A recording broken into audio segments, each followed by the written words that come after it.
প্রযুক্তির দাপটের এই সময়ে বইকে বাঁচিয়ে রাখতে হবে, এমনটাই মনে করছেন লেখকরা। আমার একটা বই এসছে এবার, সাংবাদিকতা সস্তা ছবক নাম।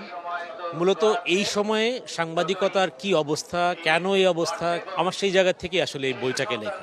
আমার এই বইটির মূল উদ্দেশ্য মানুষের মধ্যে দেশপ্রেম, নারী শক্তির জয়গান। এইবার যে বইটা আমার আসে সংস্করণটা হলো সফলতার প্রথম পাঠ। বই হয়ে উঠুক জীবনের সবচেয়ে আপনজন, কাছের প্রিয়জন, প্রত্যাশা লেখক প্রকাশক সহ বই প্রেমীদের। চাদর পেতে বই বিক্রির মধ্য দিয়ে 1972 সালে যে বইমেলার যাত্রা শুরু হয়েছিল, কালের আবর্তে সেই বইমেলা এখন বাঙালি জাতির উৎসবে পরিণত হয়েছে। কিন্তু তথ্য প্রযুক্তির আলোক ছটায় যেভাবে গোটা পৃথিবী ছোট হয়ে আসছে, তাতে করে সেই দিন আর খুব বেশি দূরে নয়, যেদিন মানুষ বই ছাপার কারখানা ভেঙে তার প্রিয় লেখকের বইখানি দ্রুতগতিতে পেয়ে যাবে তার হাতে থাকা মোবাইলটিতে। তখন কেমন হবে এই বইমেলার আঙ্গিক? এই নিয়ে মেলা কর্তৃপক্ষ ভাবছেন কি? Bijan Kumar Das, DBC news, Dhaka.